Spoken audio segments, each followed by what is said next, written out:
The Diplomat and the Envoy.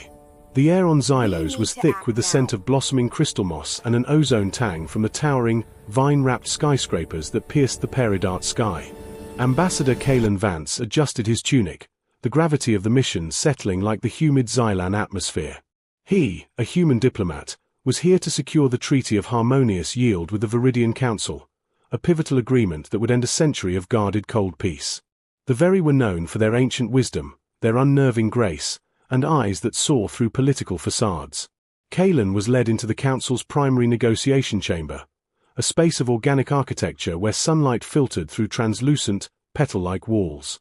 Waiting at the center was Councillor Ilara Nym, the very envoy assigned to him. She was breathtaking in a way that defied easy categorization, her skin the pale, luminous silver of starlight on obsidian, framed by hair like spun emerald fiber. She moved with a liquid, almost silent elegance, and her deep, violet eyes held a disconcerting blend of intelligence and amusement. Ambassador Vance, her voice was a low, resonant chime, without a hint of the usual very formality Kalen had studied. "Welcome to Xylos. I trust your journey was uneventful." She offered a polite but minimal bow, her gaze never leaving his. Kalen felt a professional tremor. She was evaluating him not just as a diplomat, but as a person. "Councillor Nym. It is a profound honor."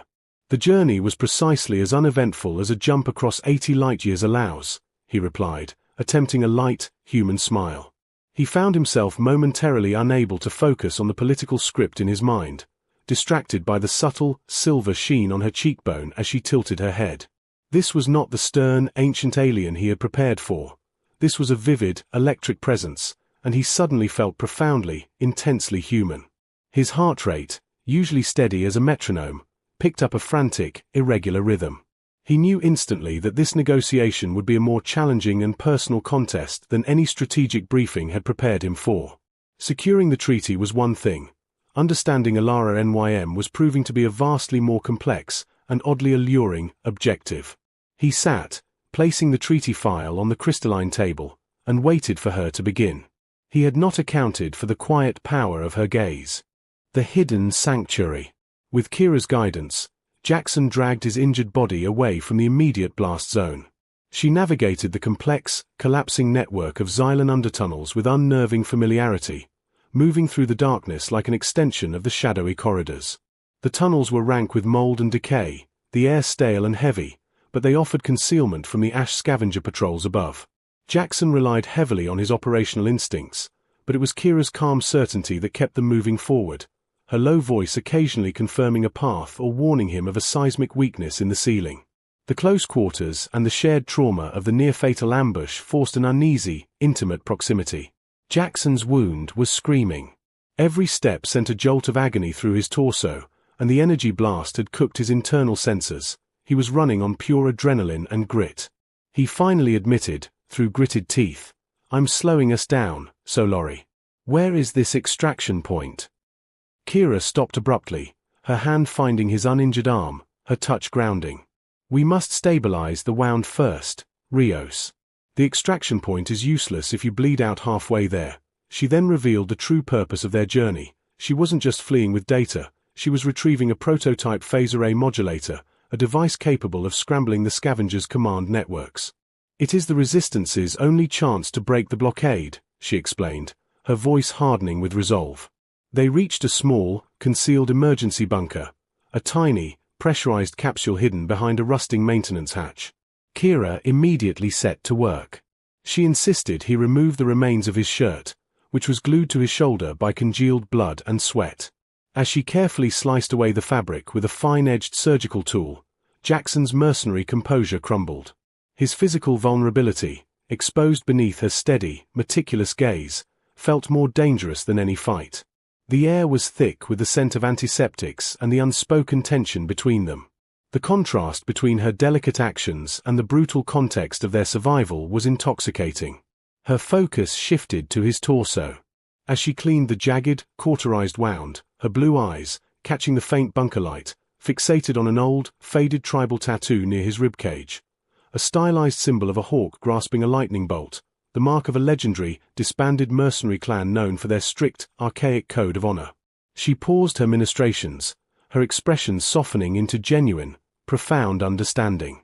"You hide the warrior's heart well, Jackson Rios," she whispered, using his first name for the first time.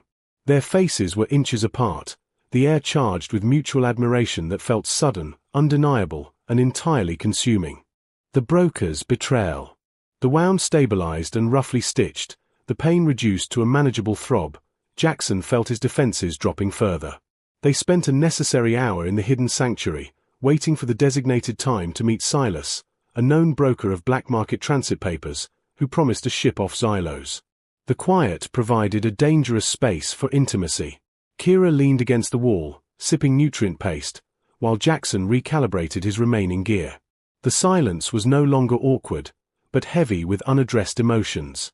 Driven by an unfamiliar need to connect, Jackson finally broke his own rule of never speaking about the past.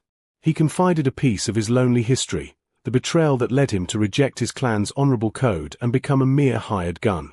Kira listened intently, her amber eyes reflecting a deep empathy he hadn't expected. "The weight of survival often crushes honor, Rios," she said softly. "But it does not erase the man beneath the armor." She spoke of the burden of the modulator's secret, the resistance fighters who depended on her, and the terrifying hope she carried for a future without war. Their shared vulnerability, the mutual peeling back of scarred layers, brought them closer than any forced march. The air crackled with the forbidden attraction that had been building since the tunnels.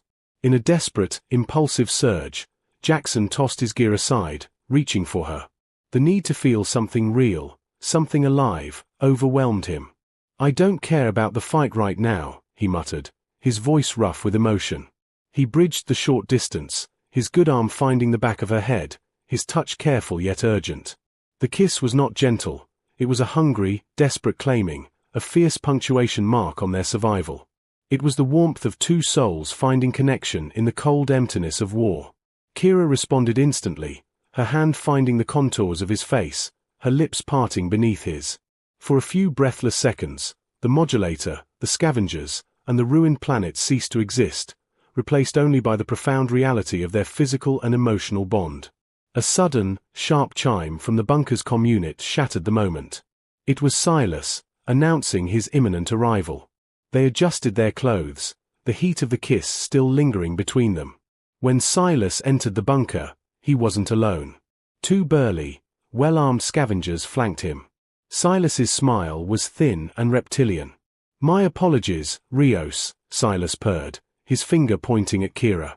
"But the Ash scavengers offered far more for the scientist and the device than you did for a mere ticket off-world. You both come with me." Quietly, the betrayal was swift and total. Jackson cursed himself for letting their moment of intimacy drop his guard, but there was no time for regret. The fight began immediately. The modulator's power. The small bunker exploded into chaotic motion.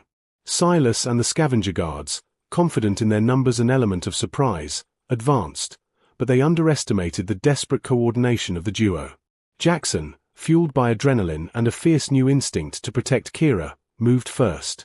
He flipped the nutrient dispenser table, creating a momentary barricade, then used a well-placed flash charge to disorient the scavengers. He drew his combat knife, utilizing the close quarters to negate the enemy's heavy weaponry. Kira didn't wait for direction. She was a scientist, not a soldier, but she moved with calculated speed. While Jackson engaged one guard in a brutal knife fight, she recognized the tactical disadvantage they faced. Jackson's combat was sharp, but they couldn't sustain this fight.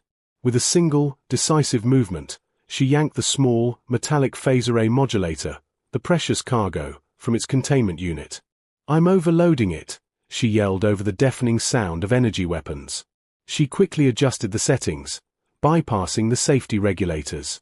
Before Silas could stop her, a blinding, contained sphere of cobalt blue energy erupted from the device. It was harmless to organic matter but lethal to electronics. The energy pulse didn't kill the attackers, but it violently scrambled their weapon targeting systems, jamming their comms, and blinding their internal optics. As the scavengers stumbled, momentarily incapacitated, Jackson grabbed Kira's arm. "Now, Rios," she commanded, directing them toward a rarely used ventilation shaft access panel near the ceiling.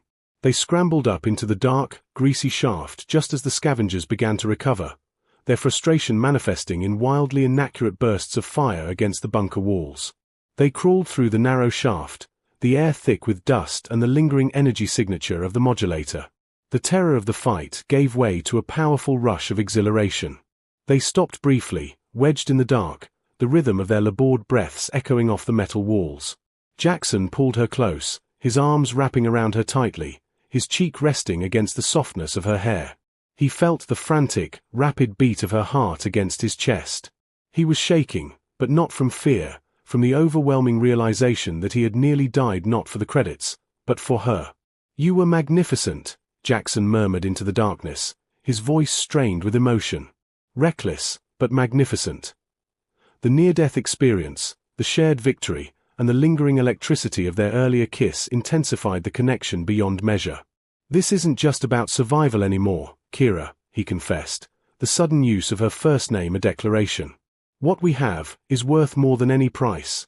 She tilted her head back, offering him a silent, profound agreement as she nestled closer to his protective warmth. The final signature, harmony and hearts. The next morning, they returned to the negotiation chamber. The atmosphere was entirely different. The council members observed Alara and Kalen with subtle, assessing looks, but the envoys themselves possessed a shared calmness and a knowing ease that had been entirely absent the previous day. The political tension had been replaced by a powerful, unspoken understanding. Alara placed the treaty on the table, not as a challenge, but as a shared objective. "Ambassador," she began, her tone formal, but her eyes holding a faint, private light. "Regarding the 60/40th deuterium split, the very council has reviewed the environmental models you provided. We find them sound. However, we require a clause detailing shared research efforts into nebula regeneration techniques." Kalen didn't hesitate. He had spent the better part of the previous night, after the moonlight moment, discussing the spirit of the agreement with Alara, not just the text. He knew her true motivation was not resource hoarding, but preservation. "We will amend the text immediately to include joint funding and staffing for a very human conservation institute stationed at the nebula's edge. A true partnership, not just an allocation."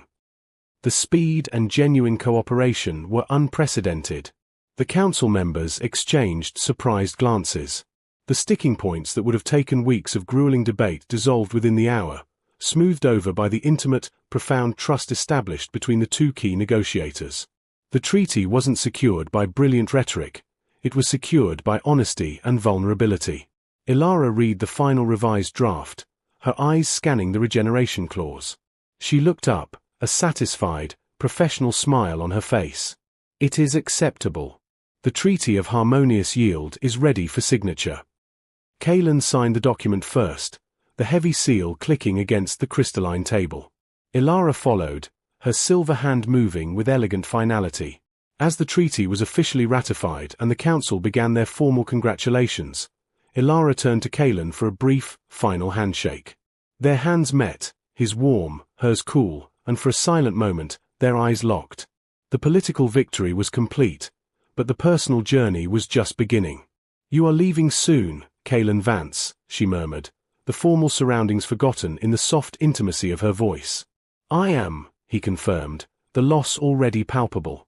But a human diplomat must report successes.